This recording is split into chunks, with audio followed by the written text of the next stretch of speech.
James Harrison stood at the observation deck of Earth's orbital station Delta, watching the swirling clouds below through reinforced plasma glass.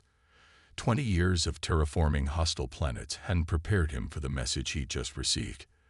The crystalline tablet in his hand pulsed with a soft blue glow, its alien script shifting into English before his eyes.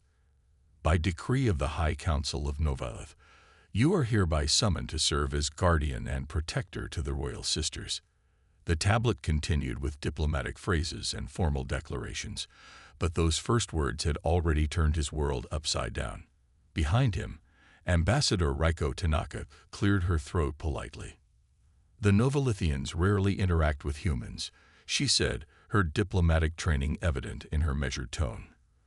For them to choose you as guardian to their princesses is unprecedented. James ran a hand through his dark hair, still staring at the tablet. Why me? I'm a terraformer, not a diplomat. I've never even been to their sector. Perhaps that's exactly why, Reiko replied. The Novalithians are known for their particular views about Earth.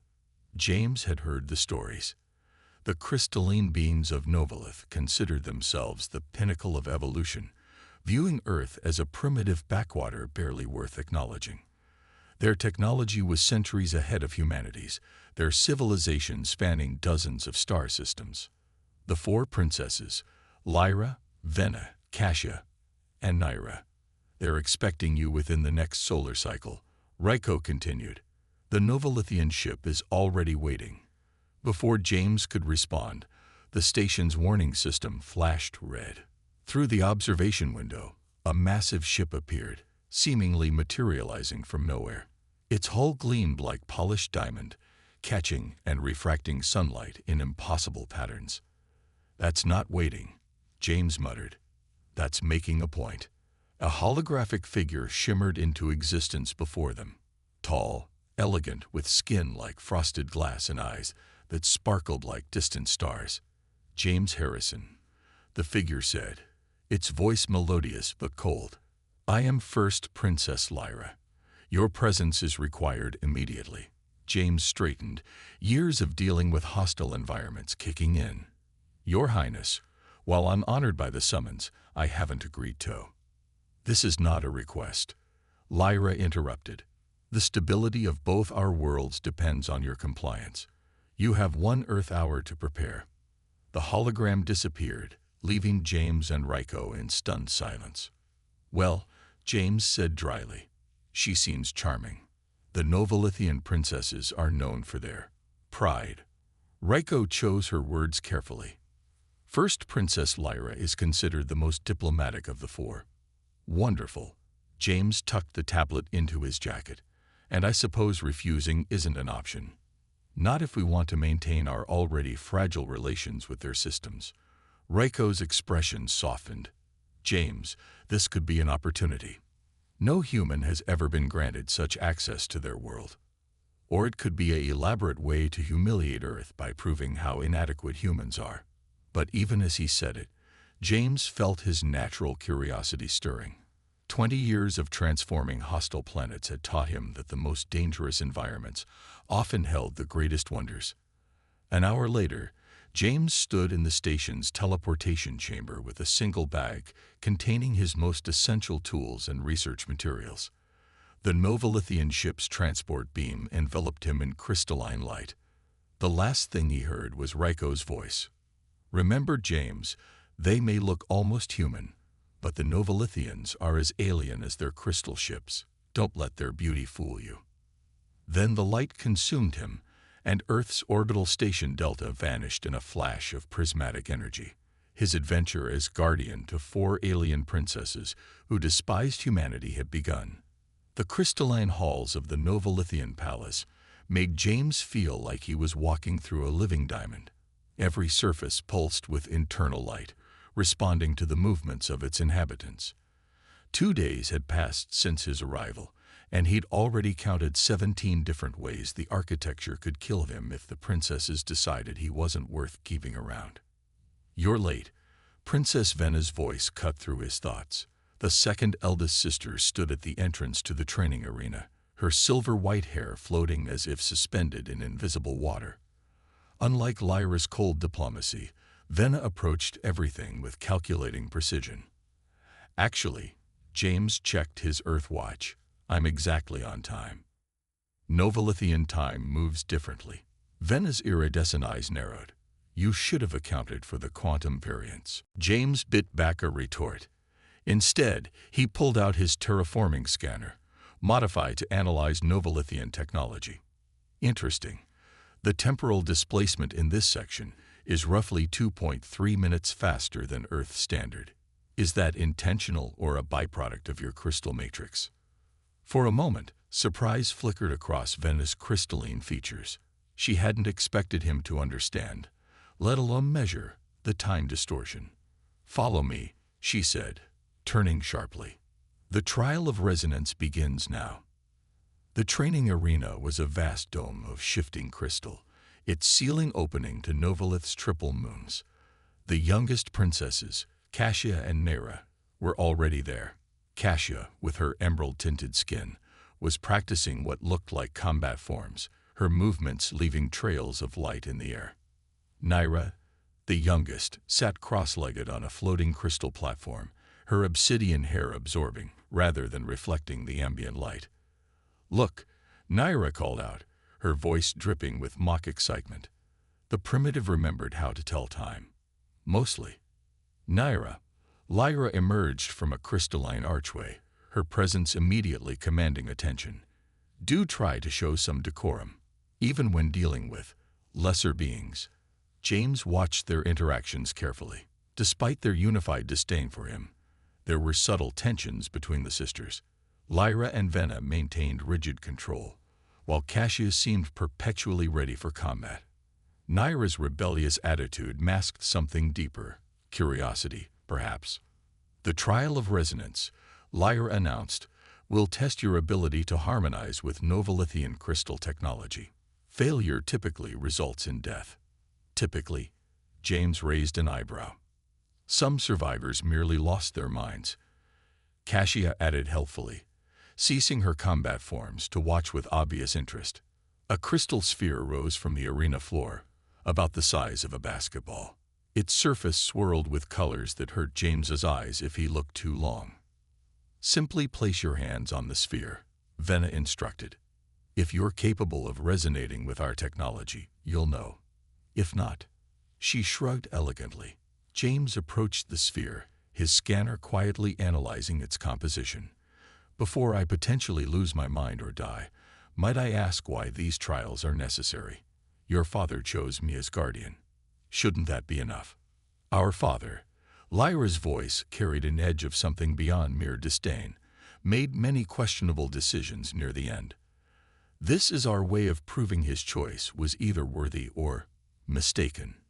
The underlying threat was clear. James studied the sphere, noting how its patterns subtly matched the palace's architectural rhythm. 20 years of terraforming had taught him that every world, no matter how alien, had its own kind of music, its own resonance. "Interesting design," he said casually, circling the sphere. "The crystalline matrix exhibits quantum entanglement patterns similar to Earth's deep core harmonics. We use those frequencies to stabilize tectonic plates during terraforming." All four princesses stared at him. "How could you possibly know that?" Cassia demanded. Instead of answering, James reached out and placed his hands on the sphere. The moment he touched it, the world exploded into light and sound. Colors he had no names for flooded his vision. He felt the pulse of Novolith's crystal core, the song of its 3 moons, the complex dance of quantum particles that made up reality itself. But rather than losing himself in it, James drew on his years of experience. He'd faced the crushing pressures of gas giant atmospheres, the maddening frequencies of pulsar radiation, the mind-bending physics of black hole horizons. This was just another harmony to understand. The sphere began to chime, its tone shifting to match his heartbeat. The crystal walls of the arena resonated in response, creating the symphony of light and sound that grew until silence. James opened his eyes to find the sphere hovering between his palms, its surface now clear as pure water. The four princesses stood frozen, their expressions ranging from shock to disbelief to, in Naira's case, poorly hidden fascination. "Impossible," Venna whispered. "No human has ever." Lyra started. "How did you do that?" Kasia demanded. James gently released the sphere, which continued to hover, now pulsing in perfect harmony with the palace crystals. "Every world has its own frequency, its own song. Novolith's is beautiful, complex harmonies built on quantum resonance. Once you understand the basic pattern, it's just a matter of joining the dance." "You speak as if our world is alive," Naira said, moving closer to examine the sphere. "Isn't it?" James gestured to the living crystal around them. "Your technology, your architecture. It's not just advanced engineering. It's a relationship with the fundamental forces of your planet. Earth may be younger, less developed, but we understand something about working with worlds rather than trying to dominate them." Lyra's expression hardened. "One successful test doesn't prove anything. The trial of shadows begins tomorrow. I suggest you rest while you can." As the princesses departed, James caught Naira lingering behind. "Question?" he asked. She studied him with those light-absorbing eyes. "You're not what we expected." "I get that a lot." "The trial of shadows. It's designed to break minds, to expose fears and weaknesses." James smiled slightly. "Is this a warning or a threat?" Naira's lips curved in what might have been a smile. "Perhaps I'm simply curious to see what fears lurk in the mind of a human who dances with quantum harmonies." She turned to leave, then paused. "Oh, and Harrison. The temporal displacement in this section is actually 2.4 minutes, not 2.3. Do try to keep up." Left alone in the arena, James watched the sphere continue its harmonious dance. Somewhere in the palace, he knew forces were moving against him. The princess's father had chosen him for a reason, and someone wasn't happy about it. The trial of shadows tomorrow would be more than just a test. It would be an opportunity for his enemies to strike. But as he stood there, feeling the pulse of this alien world through the soles of his boots, James couldn't help but smile. After all, what were a few death trials compared to stabilizing a planet's core or riding out a solar storm? The real challenge would be getting four proud alien princesses to admit that maybe, just maybe, humans weren't as primitive as they thought. The trial of shadows had not gone as anyone expected. James stood in his quarters, watching Novolith's 3 moons rise through the crystal walls. The sphere from his first trial sat on a floating pedestal, still humming in harmony with the palace's resonance. His mind kept returning to the events of the day, to the moment everything changed. The shadow chamber had been designed to manifest fears, to break minds through personalized terror. What no one had anticipated was James's response to the visions. When faced with Earth's destruction, he'd analyzed the tactical weaknesses in the attack. When shown his own death, he calmly pointed out the scientific improbabilities in the scenario. But when the chamber had revealed the 4 princesses being torn apart by political machinations, his reaction had surprised everyone, including himself. A soft chime announced a visitor. "Enter," James called, expecting another challenge or test. Instead, Kasia stepped in, her emerald-tinted skin catching the moonlight. Gone was her usual combat-ready stance, replaced by an uncharacteristic uncertainty. "You shouldn't have been able to break the shadow program," she said without preamble. "Yet here we are. You saw us dying. All of us.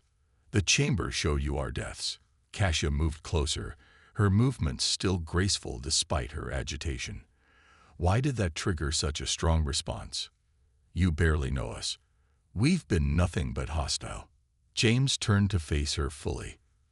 20 years of terraforming teaches you something about responsibility, Your Highness. Your father named me Guardian. That means something.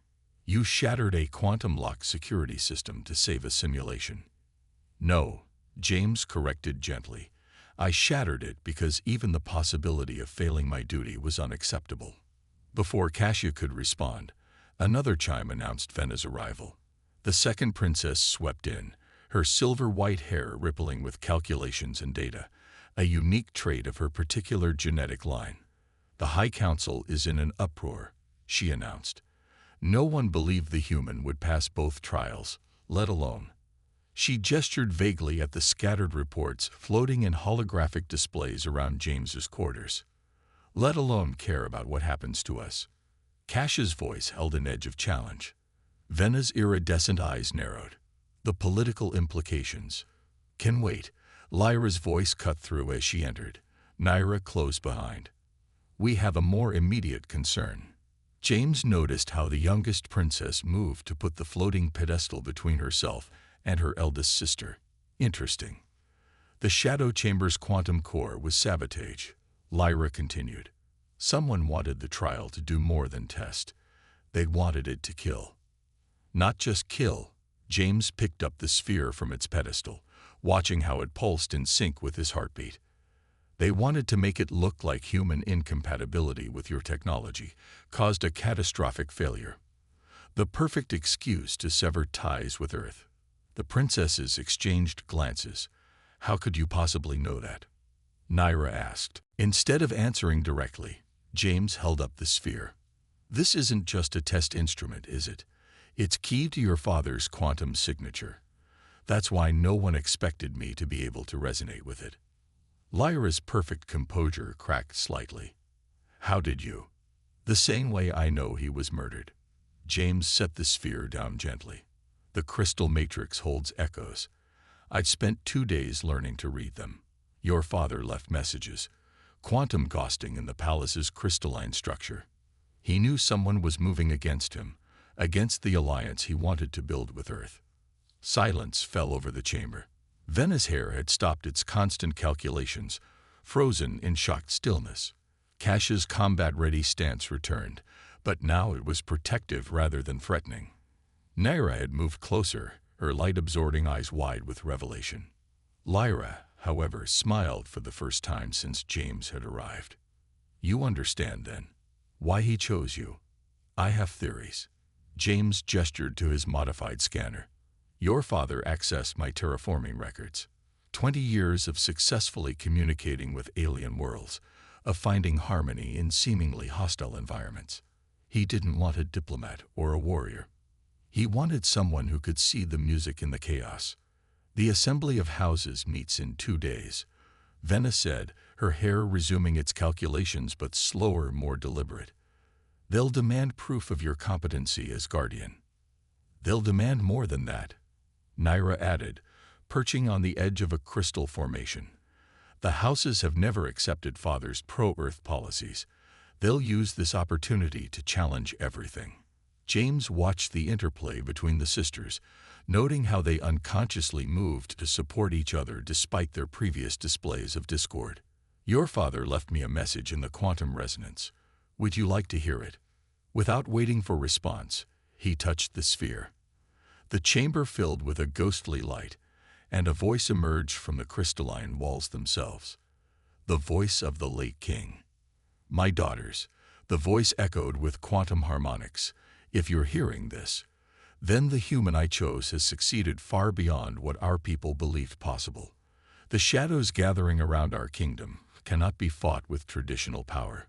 We need someone who sees with different eyes, who thinks in ways our rigid traditions never imagined." The 4 princesses stood transfixed as their father's voice continued. "The human, James Harrison, was not chosen merely as a guardian, but as a catalyst. Our people have grown too proud, too certain of our superiority. We need change, not just in politics but in hearts. Watch him closely. Learn from him. And maybe, just maybe, he can help heal the fractures I see growing in our society. And in my beloved daughters."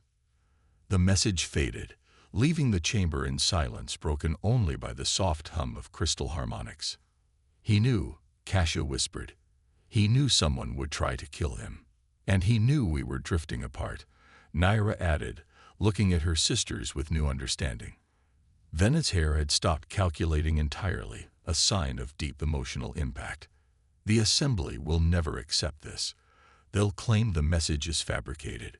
"Let them," Lyra said, and James was surprised to hear steel in her voice.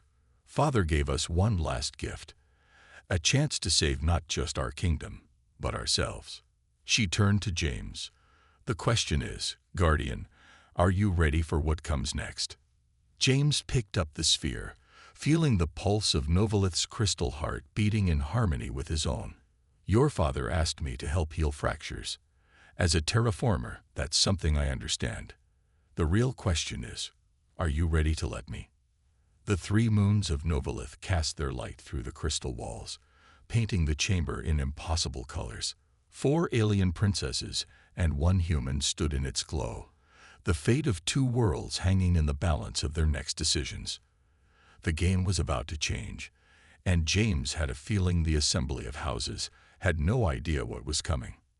The Assembly of Houses erupted into chaos the moment James finished speaking. The vast crystal chamber, designed to hold the 100 most powerful noble houses of Novolith, rang with outraged voices. Floating platforms holding representatives from each house shifted and swayed, their crystal surfaces reflecting the emotional tension in the room. This is an outrage. Lord Varix of House Celestial thundered, his crystalline skin flashing with anger. You expect us to believe that a human has mastered our sacred technologies in mere days. James stood calmly on the central platform, the 4 princesses arrayed behind him. He'd worn his terraformer's uniform, rather than the ceremonial robes they'd offered, a deliberate choice that had already sparked much muttering. I haven't mastered anything, he replied, his voice carrying through the chamber's perfect acoustics. I've simply learned to listen, something your houses seem to have forgotten how to do. Gasps and hisses filled the air. Nyra, standing to his left, whispered, subtle as a solar flare, aren't you? The human speaks of listening. Lady Morith of House Quantum sneered, her silver eyes flashing. Yet he stands there in his primitive garb, flaunting his disrespect for our traditions. James touched the sphere hovering at his shoulder, the same one from his first trial, now a constant companion. It pulsed in response, sending ripples of harmony through the chamber's crystal structure. The nobles fell silent, feeling the resonance in their very beings. This uniform, he said into the quiet, represents 20 years of learning to communicate with alien worlds, of finding harmony where others saw only hostility. Your late king understood that. He knew Novolith needed something different. And what exactly did our beloved king think we needed? The new voice came from the shadows beneath the highest tier. A figure emerged, tall, elegant, with skin like black diamond. Lord Nexus of House Shadow, the most powerful opponent of Earth relations. Lyra stepped forward, her presence commanding attention. Our father saw the fractures forming in our society, the stagnation hidden beneath our supposed perfection. Pretty words, First Princess. Lord Nexus smiled coldly. But let us speak plainly. This human claims to be not just guardian to our princesses, but heir to our most sacred technological secrets. The same human who, sources say, has been spending considerable time alone with each princess. The insinuation hung in the air. James felt Cassia tense behind him, ready for combat. Vena's hair had begun calculating combat probabilities, but before any of them could respond, Nyra laughed. It was not her usual mocking sound, but something genuine and musical that caught the entire assembly off guard. Oh, Lord Nexus, she said, wiping away tears of mirth, are you actually suggesting that we, the 4 most powerful princesses in the galaxy, have been somehow seduced by a human? Please, do tell us more about how weak-minded you think we are. The chamber erupted in uncomfortable muttering. Lord Nexus's obsidian features darkened further. What I find interesting, James added conversationally, is how desperate certain houses are to prevent any investigation into the king's death. Almost as if the explosion cut him off. The crystal walls of the chamber shrieked as synchronized detonations shattered their harmonic structure. Chunks of living crystal began to fall as the assembly descended into panic. The resonance field is collapsing. Vena shouted over the chaos, her hair streaming with emergency calculations. The entire chamber could implode. James grabbed the sphere, his mind racing. Lyra, Cassia, take the east and west corners. Naira, the south. Vena, coordinate from the center. Now. To his surprise and gratification, none of them hesitated. As nobles fled in terror, the four princesses moved into position. James raised the sphere, feeling for the chamber's wounded resonance. "Match your crystalline frequencies to mine," he called out. "Like the harmony exercise we practiced." "We never practiced any," Cassia started. "Improvise." The chamber groaned, crystal structures threatening to tear themselves apart. But as the princesses aligned their innate connection to Novolithian crystal with James's resonance, something extraordinary happened. The falling chunks of crystal began to slow, then stop, held in a web of pure harmonic energy. "Impossible," Lord Nexus breathed from his position near the exit. "No human could possibly." "Oh, do shut up," Naira grunted, her powers straining to maintain the harmonic web. "Some of us are trying to save your ungrateful lives." James felt the strain of holding the chamber together. But he also felt something else. The princess's energy flowing through him, their combined power creating something entirely new. The sphere in his hands began to glow with impossible brightness. "Everyone out," Lyra commanded, her voice carrying the full weight of royal authority. The remaining nobles fled as the harmonic web began to pulse with building power. "James," Vena called, her hair streaming with critical calculations. "The energy has to go somewhere." "Up," he said through gritted teeth. "On my mark, everyone push up."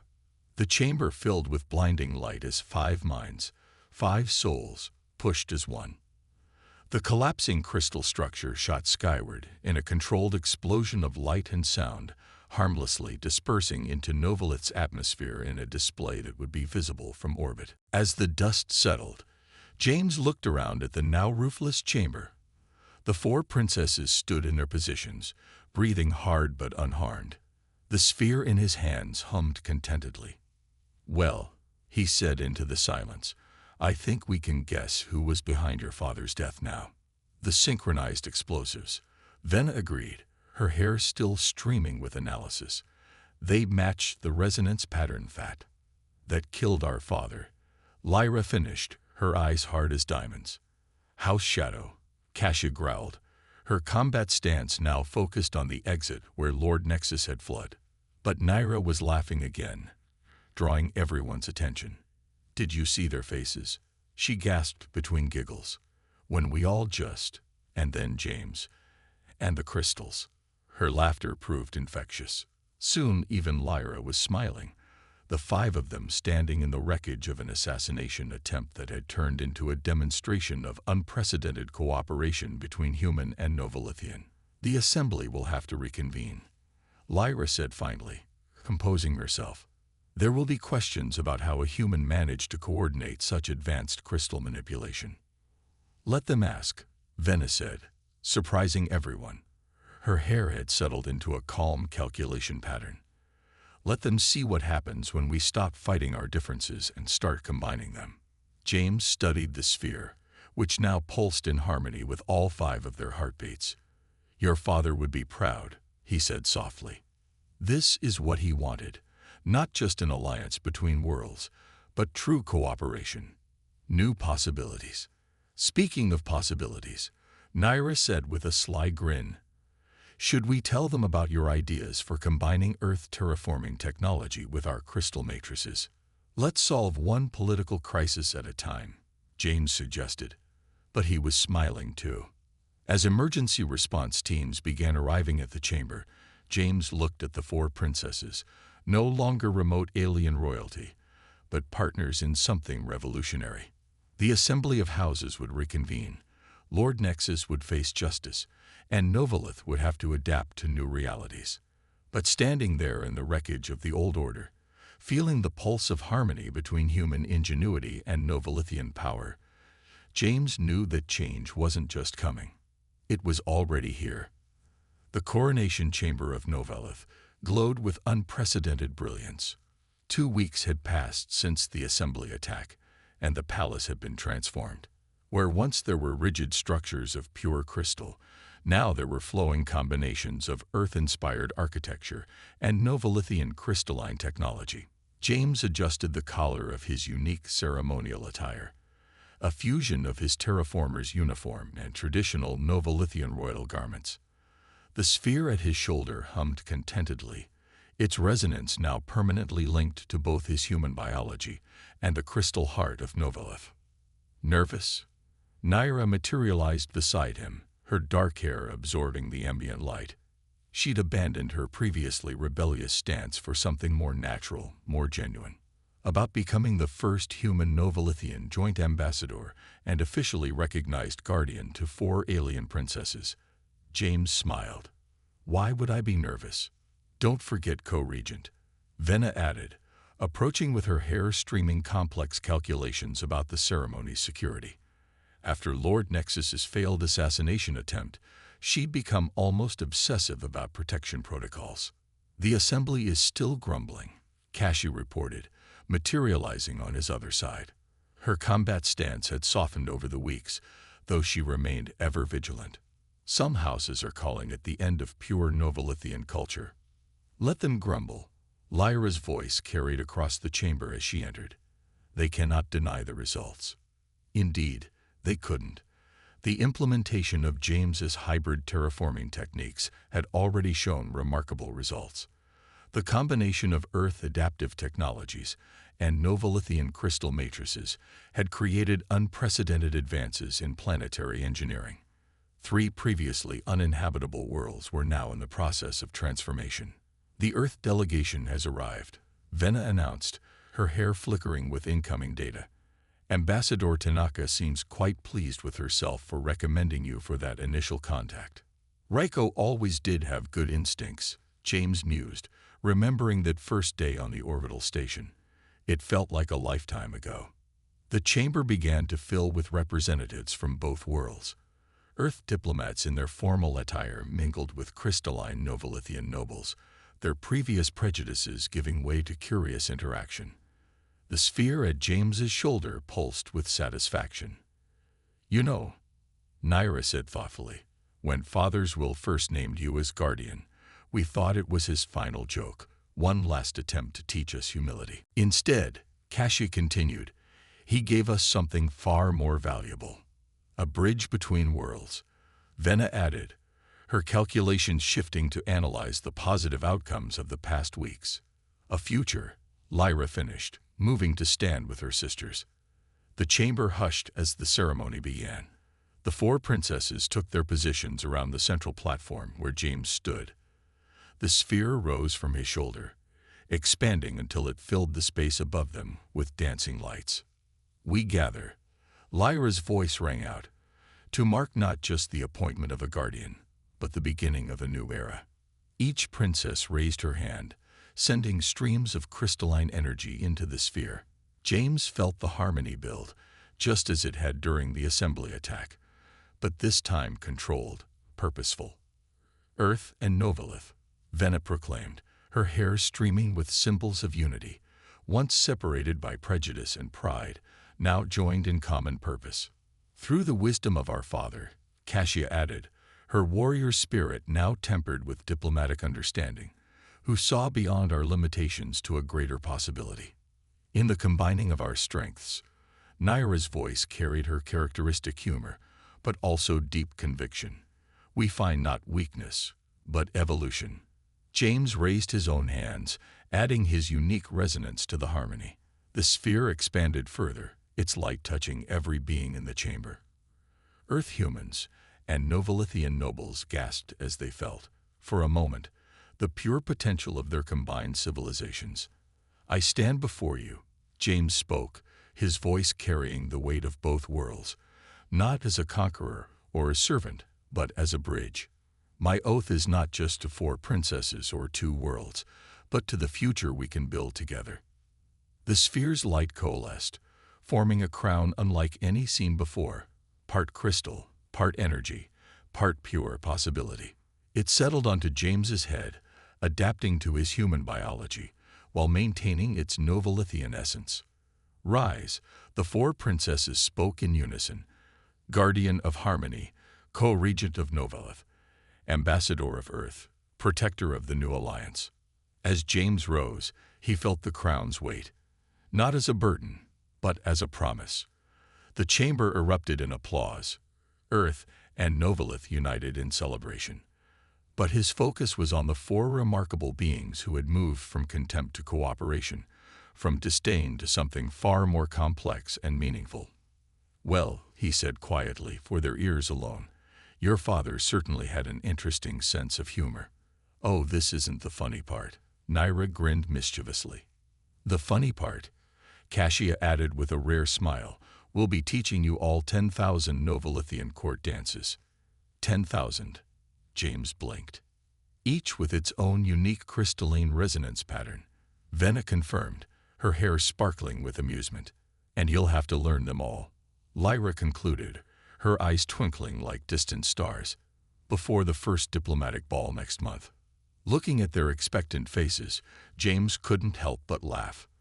The sound echoed through the chamber, pure and joyful, and to everyone's amazement, the crystal walls sang in harmony with his amusement. "Next you'll tell me I have to learn quantum physics while juggling crystal spheres," he joked. The princesses exchanged glances. "Actually," Venna began. "Don't." James held up a hand, still chuckling. "Some surprises are better left for tomorrow." As the celebration continued around them, James looked out at the gathering of two worlds. Earth representatives were already deep in discussion with Novelithian scientists about potential collaborations. Noble houses that had once sneered at humans were now eagerly sharing crystal technology research. The sphere at his shoulder, now permanently bonded to both his human essence and Novelith's crystal heart, pulsed with contentment. The crown on his head hummed in perfect resonance with both his biology and the palace's matrix. His journey from terraformer to guardian had been unprecedented, but looking at the four remarkable beings who had become so much more than his charges, James knew this was just the beginning. The universe, after all, was full of worlds waiting to be harmonized, barriers waiting to be bridged, and wonders waiting to be discovered by those willing to see beyond their prejudices to the music that connected all things. And somewhere, he was certain, a wise old king was watching with satisfaction as his final, greatest experiment in harmony unfolded exactly as he had hoped.